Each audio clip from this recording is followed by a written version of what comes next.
ఒకరు సీమోను, పేతురు యొక్క సహోదరుడైన అంద్రేయ. ఇతడు మొదట తన సహోదరుడైన సీమోనును చూచి, మేము మెస్సీని కనుగొంటిమి. మెస్సియాను మాటకు అభిషిక్తుడని అర్థం. నువ్వు త్వరగా రా. రా రా.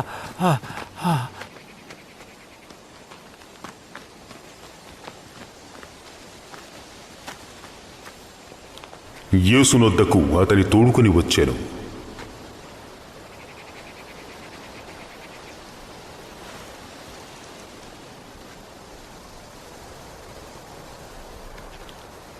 యేసు అతని వైపు చూచి,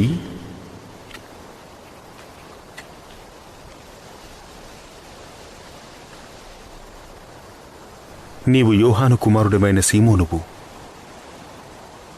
నీవు కేఫా అనబడుదువు. కేఫా అను మాటకు రాయి అని అర్థము.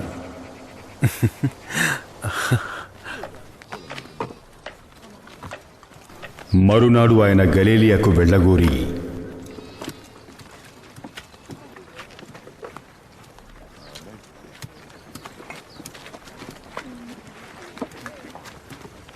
ఫిలిప్పును కనుగొని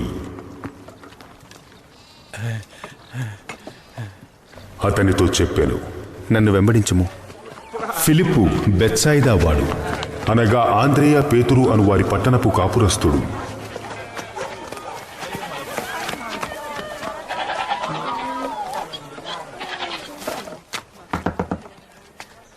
ఫిలిప్పు నతనయేలును కనుగొని, ధర్మశాస్త్రములు మోషేయు ప్రవర్తనని ఎవరిని గూర్చి రాస్తిరో ఆయనని కనుగొంటిమి. నజరేతుల నుండి మంచిది ఏదైనా రాగలదా? వచ్చి చూడు.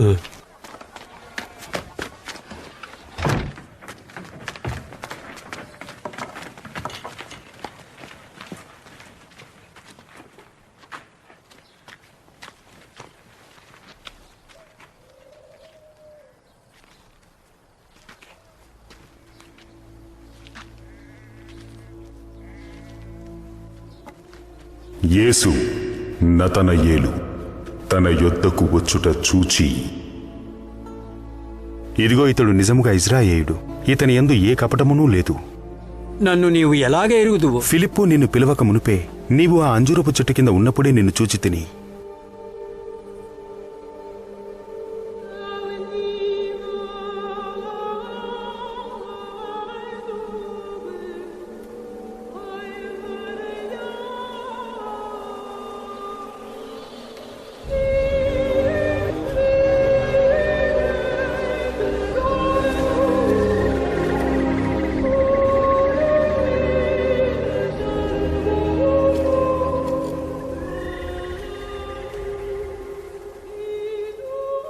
బోధకుడా,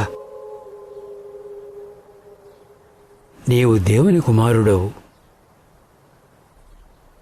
నువ్వు ఇజ్రాయేలు రాజువు. ఆ అంజూరపు చెట్టు కింద నిన్ను చూచి తినని నేను చెప్పినందువలన నీవు నమ్ముచున్నావా? వీటికంటే గొప్ప కార్యములు చూతువు. మీరు ఆకాశము తెరవబడుటయు, దేవుని దూతలు మనుష్య కుమారునిపై ఎక్కుటయును దిగుటయును చూతురని మీతో నిశ్చయముగా చెప్పుచున్నాను.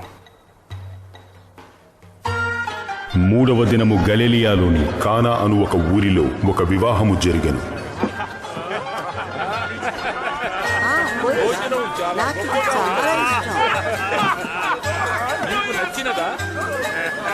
ఇది తిను, చాలా రుచిగా ఉంటుంది.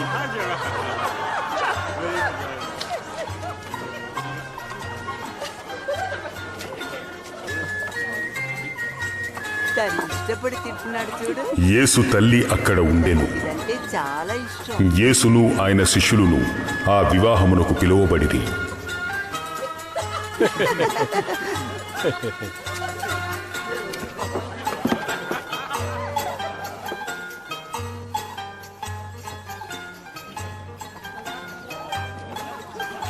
ద్రాక్షారసం అయిపోయినప్పుడు యేసు తల్లి వారికి ద్రాక్షారసము లేదని ఆయనతో చెప్పగా, అమ్మా, నాతో మీకేమి పని? నా సమయం ఇంకనూ రాలేదు.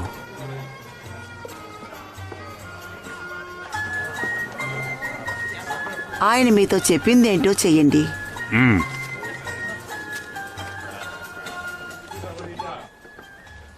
యూదుల శుద్ధీకరణాచార ప్రకారము 2-3 తూములు పట్టు 6 రాతి బాణలు అక్కడ ఉంచబడి ఉండెను.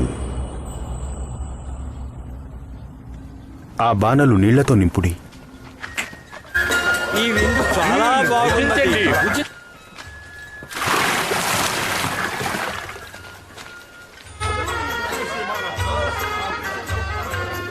వారు వాటిని అంచుల మట్టుకు నింపిరి.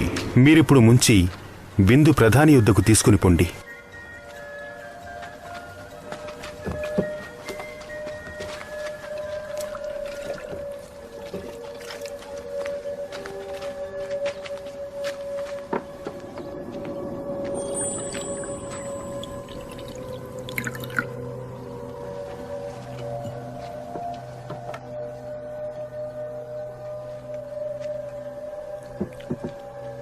ఆ ద్రాక్షారసము ఎక్కడి నుంచి వచ్చెనో ఆ నీళ్లు ముంచి తీసుకుని పోయిన పరిచారకులకే తెలిసినది గాని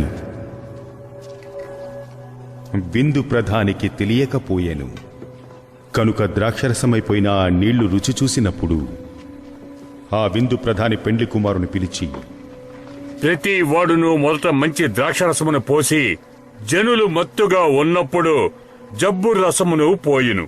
నీవైతే ఇది వరకు మంచి ద్రాక్షరసమును ఉంచుకొని ఉన్నావు.